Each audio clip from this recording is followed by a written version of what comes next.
Waiting for our next lobby to get set up. Looks like the players and the admins are talking, but man, just great games there. So far we've seen a decent amount of PvP. So now actually we get to look at Gravity's roster again. So let's do that as I get the right overlay here. So Gravity could send out some variety in the form of Terran. And honestly, I think that's what we'll see. Yep. I would not be surprised to see Semper come out. That's what my money is on, frankly. I think that they're going to send out Semper, even though it's not match point yet. I think that they're just going to send him out and see what he can do. But we are about to find out as this lobby is opening up. Yep, it's all right. Well, we got a new player actually. I do not. It's going to be Showtime versus Gravity's Krios. All right. Not familiar with him. We have not seen him yet, so we'll see what he can do.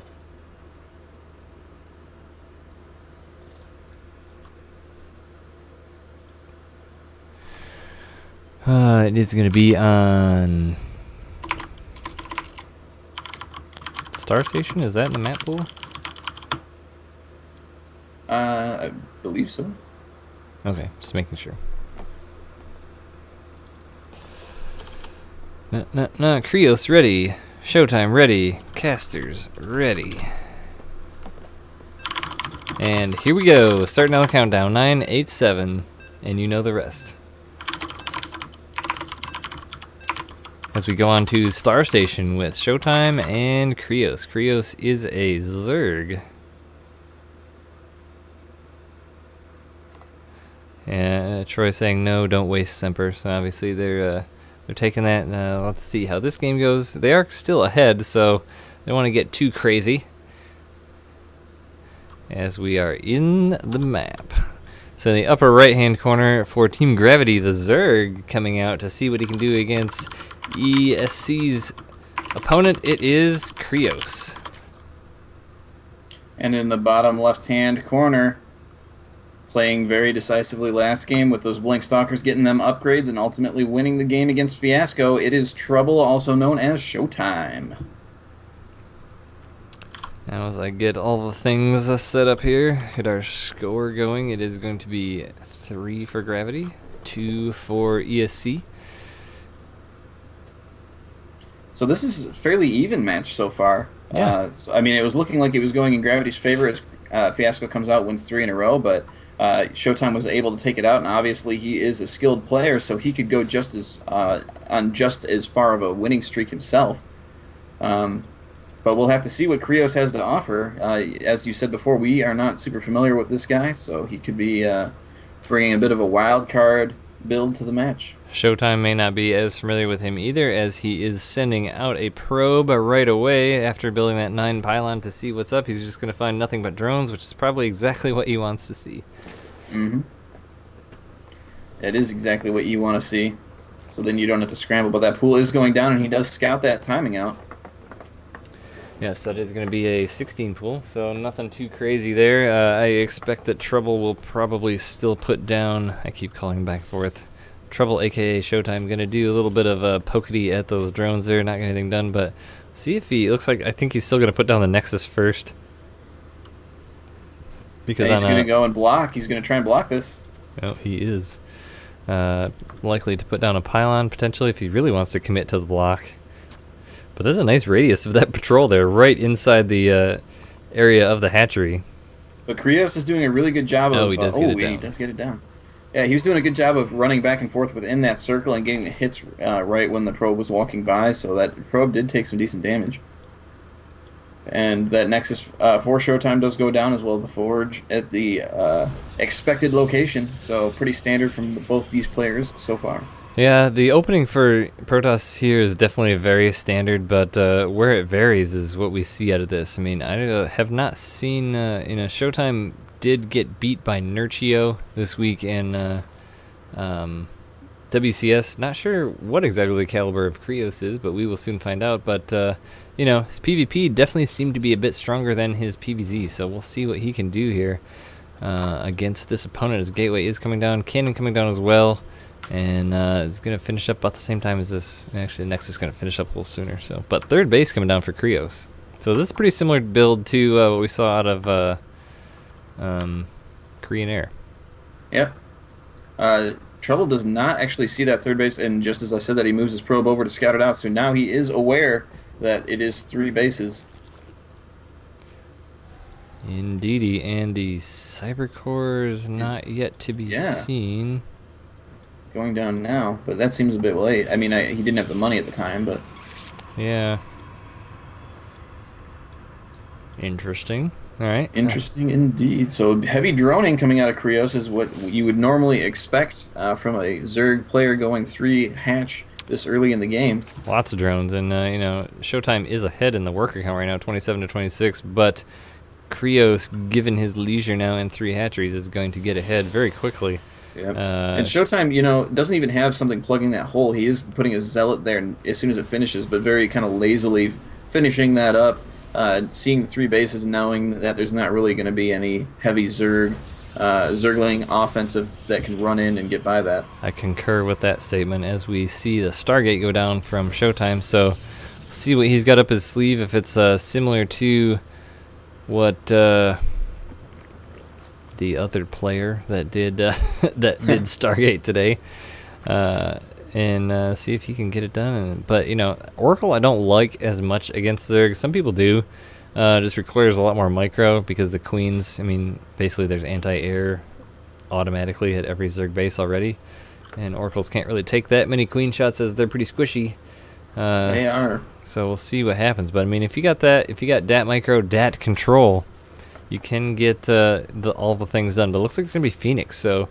if he continues on the Phoenix, it would be possibly Phoenix into Robo into Colossus, which probably one of the strongest plays you can do besides the all-air build. And Krios does have an opportunity to move his Overlord in to see that starport, but it's not, or Stargate rather. It's not going to matter here in a few short moments, though, as that Phoenix is coming out. And it's rallied directly on top of that Overlord, and now Krios is going to know exactly what's going on, so he's going to have to pull some of his Overlord's back if he wants to keep him, but he doesn't have them spread out really. He's mostly scouting with Zerglings, with aside from the one that's going to fall right now. Yeah, Krios has an Overlord flying in over Showtime's main base as well. He did have a Zergling at the 3rd, so now Showtime's going to be sending out some units to clear that out so he can put down a 3rd, as he does have the money banked up. He does have a Robo going down, so we are going to see that that Phoenix into Colossus, which, you know, if you can get some good harassment on them Phoenix, it is a very strong play, but it looks like Spores are going to be going down at all the bases of Krios. Yep, and that is smart. You know, he's got them in interesting locations, right where the Phoenix are most likely to come in, and definitely protecting those gas drones, as those are the ones that are most likely to get picked off. And it looks like Krios is, you know, knows what's coming, knows what to expect, because he is getting those melee upgrades. He's getting Hydra Den, but, you know, going this build is obviously trying to urge the Zerg into the Hydra Den, into making a lot of Hydras, so that when the Colossus do come out, they are the nice squishy things that the Colossus eat up. And that is going directly. I mean, that's going in his favor right now. As the Zergling upgrades are going down and the Hydralisk Den is going down, the Zerg Hydra army is going to be very weak against these Colossus. Yeah. So we've got 4 Phoenix out. Looks like a 5th is in production. He's probably going to stop right around there with Phoenix or move into making some Void Rays. But he's going to be doing as much harassment. Nice control. Look at that. Pulling back the damaged Phoenix, not losing anything there. Really great control by Showtime, getting some drone kills. It's like 4. There is a Ling run by trying to go into that 3rd base, but there are no probes there, and there is a cannon that is heavily defended. Yeah, that's a real nice setup on that cannon. Yeah, there's really only one Zergling can hit it at a time. But now he is getting that saturated. He is putting down all the gases. Robotics facility is done. So here comes the first Colossus. Delayed a bit on extended thermal lances, though. These 5 Phoenix are running in, but the Hydras are there. Do manage to get one picked off before they pull back. So now Showtime, a.k.a. Trouble, sees what he wanted to see, which is juicy Colossus things.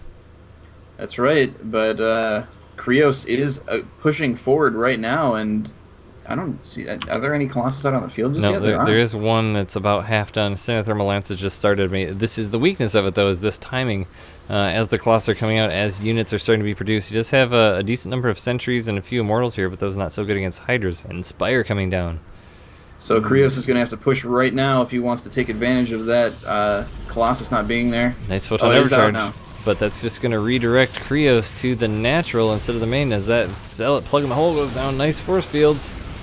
And great play, though, by Trouble, engaging that army a little bit to pull it back to the third where the Photon Overcharge is, and then that Colossus getting into that little corner, that armpit, to be able to do lots of damage to this army. And Krios is going to be taking some heavy casualties here, but also doing some decent structural damage. Yeah, he isn't. That Colossus took almost no damage that entire fight. Yeah, but the rest of Showtime's army did fall. He saved the Colossus, but lost everything else.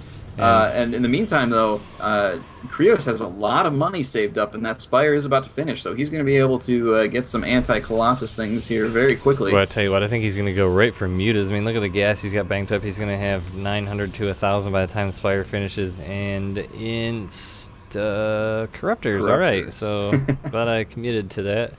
But I don't think Mutas would have been a bad choice, because look at the things that Showtime has on the map. It's all things that don't shoot up, or if they do shoot up, they don't do a lot of damage to Mutas. Right, but you know, he wants to be able to get those Colossus down as quickly as possible, as that number is growing, and he is getting more Zerglings with the melee upgrades.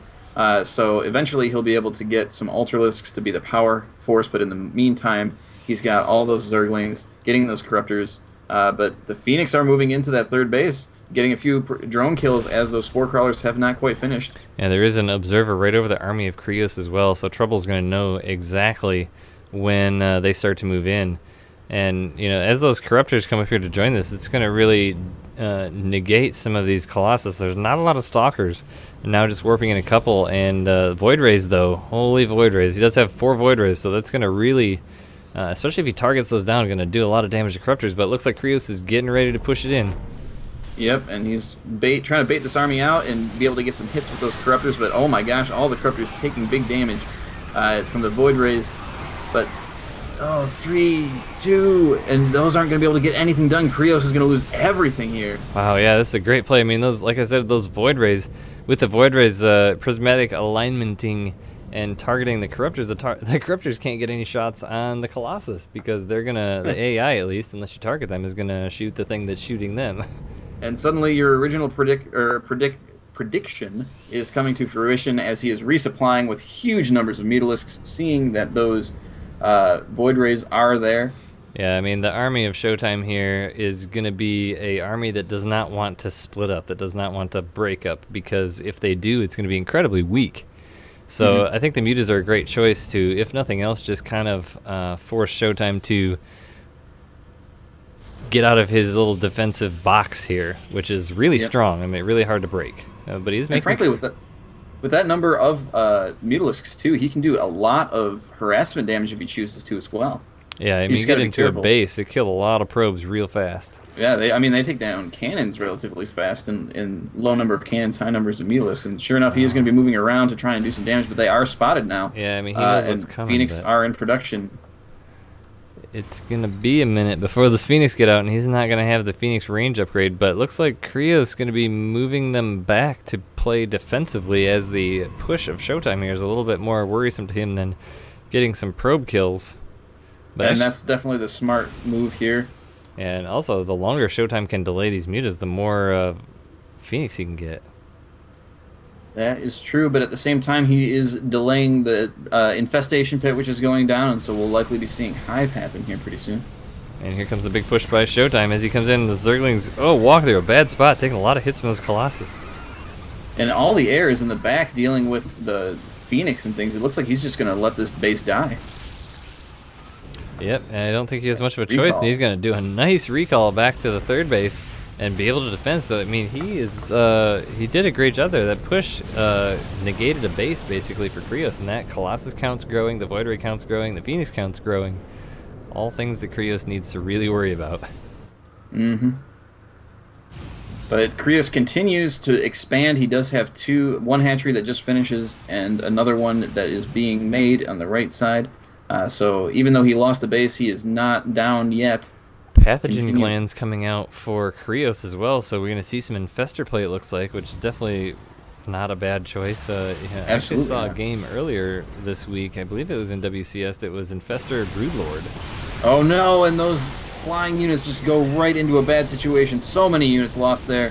Great play there by Showtime, and Krios is having a really bad day with these Corruptors right now. Yeah, those Phoenix didn't really get a lot of damage done, but that Blink killed 3 Corruptors. But a huge Ling run by going down on the left-hand side of the map, going to be able to force a cancel. More Void Rays running through bad spots, or sorry, more Mutalisks running through bad spots. They lost 3 to 4 Mutalisks there, but in comes the run by. And Krios' army right now is just not one that can do direct engagements very well, and Showtime is really taking advantage of that fact, but at the same time, Krios is doing lots of run-by hits, with Lings trying to force his opponent back. Does force a recall, but holy cow, that army recalls, and that is one powerful army that, these light units of Krios, these are all light units that he has. Mutas, Lings. The only armored units he has are the Corruptors. And that Phoenix range is being researched right now, so these flying units their days are numbered, theoretically. And in that battle, Showtime took out that right base of Krios as well, so that's 2 bases down to 0 for Krios. Yep. He was able to force a cancel, but I mean, that's not the same as taking out an actual base. Totally agree. But he is putting that down, and there are a lot of Lings looking at it, but the army is coming up here to defense it, so I don't think he's going to get anything done there. Oh, Lings look like they're on patrol move there, soak up quite a few Colossus hits. Yeah, those Colossus have been hugely effective here. I mean, lots and lots of kills on all of them. 29 on the highest one, but they all have over 10. Showtime just really maintaining great positioning. He's not getting too far away while defending his forward expansion, but the Lings Mutas come in. That's a ton of Phoenix now. All these Mutas are going to die. Blink of the Stalkers to take out the Corruptors. Yeah, this is just really not looking good for Krios. He's got to make something happen here really quickly, but he just isn't able to get the right units. I mean, everything that he's making is basically getting killed before he can do much. Here comes the Infestors with some nice funnels on those Phoenix. Oh no, and now the Phoenix are in big trouble. But the Infestors getting mismicroed, and they get picked off, and now suddenly there are no fungals, and there's the GG. Yeah, there was just not the army there enough for Krios by the time the units he needed came out. Mm-hmm. Yeah, and he just kept getting his army killed and having to resupply it as opposed to building his supply of army, and just wasn't able to get a lot done. That Protoss ball was very effective in that particular situation. Surprisingly, though, I do wonder if instead of making, obviously the first batch of Corruptors he made did not turn out too fortuitously for him. By the time he had a lot of almost 1 Void Ray to 1 Corruptor, give or take. Yep. So I was able to take them out very quickly, and that push did nothing but put him behind. So I wonder if he was to make those Mutas instead of Corruptors, it would have been about 9 to 10. And then just start harassing with him. I mean, he didn't have any Phoenix at the time. He started making Phoenix pretty much when that first batch of Mutas came out. There were a few Phoenix. There were like 3 or 4 that were still on the map. He had made an early group of Phoenix to try and do some drone harassment rather, but yeah, there weren't enough to really be too much of a contending force against that many Mutas for sure. Yeah, but by the time he did get Mutas out, I mean, Showtime didn't even really have to worry too much about staying right at his bases or splitting up his units, because the bigger threats were farther out on the map by that point. Mm-hmm. Hard to say, as we can't go back in time and make it happen. But. Nope. Well, we could if the players wanted to resume from replay, but I doubt they do. No, I don't think they do. And I don't think we want to see that anyway. We want to see more live games. Yep, that's true, and we will have those coming right up as